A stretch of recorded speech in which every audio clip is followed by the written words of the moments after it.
con los terroristas.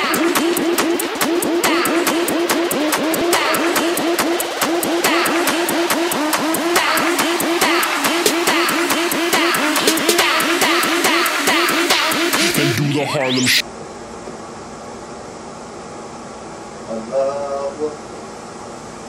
Allahu Akbar, Allahu Akbar. You may have heard that music is haram or forbidden in Islam. Well, as per usual, it's not quite as straightforward as that, and hopefully this little video will help you get through the world of Muslim music. As well as the musicality of the prayer call and the recitation of the Quran, music and song is something that is part of Muslims' lives the world over. The concept of music being forbidden in Islam comes from the majority opinion by Muslim jurists that both string and wind instruments are forbidden. This leads to the popular Muslim genre of song, the nasheed. Nasheeds are songs reminding of God that are accompanied by other voices and also percussion, and that could include xylophones, etc. This tongue-in-cheek example is done by Muslim satirist Hisham Fage to highlight the plight of Saudi women drivers. Hisham Fage has become a global internet sensation after his tongue-in-cheek a cappella version of a Bob Marley classic went viral. He offers a satirical take on the Saudi ban on female driving, poking fun at one cleric's assertion it could harm reproductive organs. So you can make lots and lots of babies. Speaking to Euronews, he remained coy about social activism, though his Twitter account cites the hashtag for the Women to Drive campaign, which sought to get women behind the wheel in the kingdom on October 26th. If I'm being ambitious, I'd like it to get, to get onto people's pages, newspaper pages, or their television sets, and people to be like, okay, they have, Arabs or Saudis can joke and they can laugh, and I think that's what's really important to us, is that we want people abroad to understand that. There's a popular narrative that on one hand you have hardline voice and percussionists, and on the other rebellious Sufis who abandon religious guidance to use musical instruments.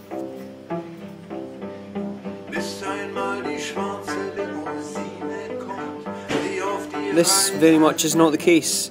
There's a significant minority amongst Muslim jurists who hold that indeed, yes, string and wind instruments are in fact halal.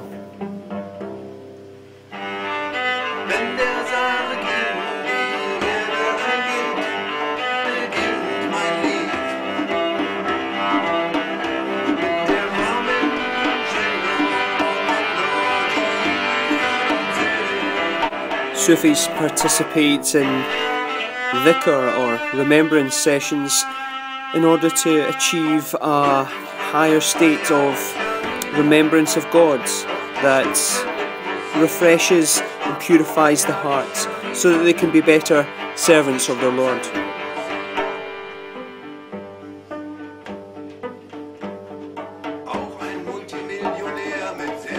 There is one very current and recent musical phenomenon and subculture that seems to span the whole ummah or family of Muslims across the world. And it comes from one of the maybe least likely sources.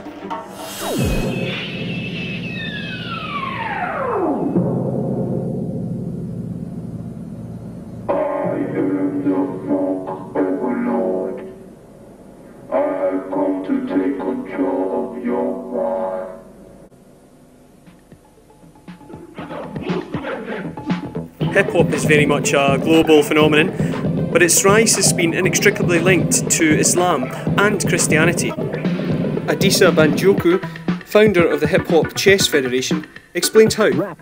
Alright, so you see, African American men are trying to constantly define themselves, find new paths for themselves, and they express the journey in real time.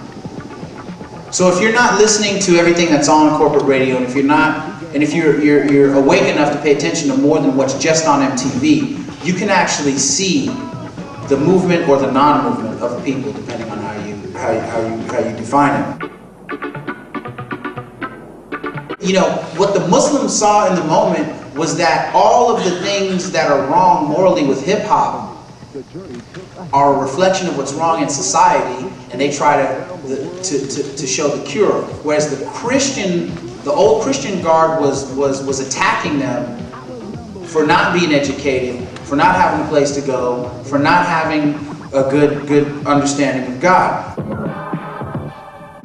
And I think that what's happened here is you have a situation where you have so many young, angry black men cursing on the mic that the elders are so busy focusing on the curse words that they're missing everything in between. They're missing the pain. They're missing the cry for help. If you listen to rap music in the 80s and you don't see that as a cry for help for authentic education, as a cry for help for an escape from poverty, then you couldn't possibly have been authentically listening. You could only be listening to from a place of judgment, and that place of judgment would only serve as a wedge between you and the younger generation. How he went to the planet Rock and came back to Britain in Future Shock. Nowadays, many famous rappers are Muslims, such as Luke Fiasco, Akon and Busta Rhymes. Islam subsequently grew all over the globe and has many Muslim and non-Muslim manifestations, including the UK. In the Quran there's a story about a man called Jonah, and Jonah stowed out to sea on a ship, and there was a great storm, and he was caught by the crew, and they drew lots, and Jonah was thrown into the sea, and he was swallowed by a whale, and he prayed to Allah, and he said, La ilaha illallah, and the whale spewed him out onto the beach, and he went to the people to preach. Non-exposure's here to teach. Listen. The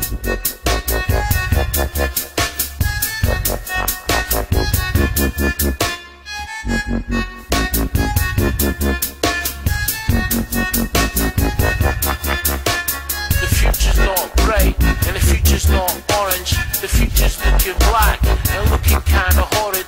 The future's not bright, and the future's not orange. The future's looking dark and looking kinda horrid. AKA ODC, call me the Oracle. Let's bend our knees and recruit and wash away the witchery and trickery and voodoo with voodoo. Things that are going on with the war in Iraq, things that are going on in our immediate area, injustices and so on are the main sort of like root of our music. I'm deep undercover like Donnie Brasco. I've went from light to simply fantastical, you know, my God, I'm deep in this. Because you rap, you can say word for word what you want to say.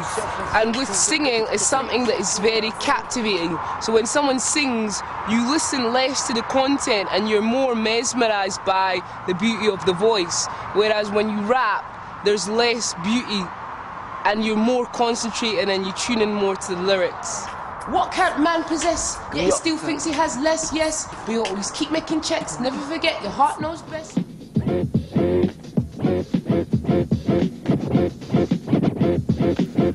In conclusion, with about 1 billion Muslims on the planet, music and musicality can vary greatly across the different cultures. But I feel that hip-hop culture and hip-hop music in Islam is something that can really bring an important story about Muslims forward, and that's that Muslims are not so alien to the West. Hip-hop provides a platform to express feelings. The feelings of confusion, the feelings of discontent, and feelings of victimization as part of the wider community. But hip-hop provides a fantastic outlet for this, that can be something that can bring different cultures and different people together. And it's my favourite part of the Muslim music story. I think hip-hop is being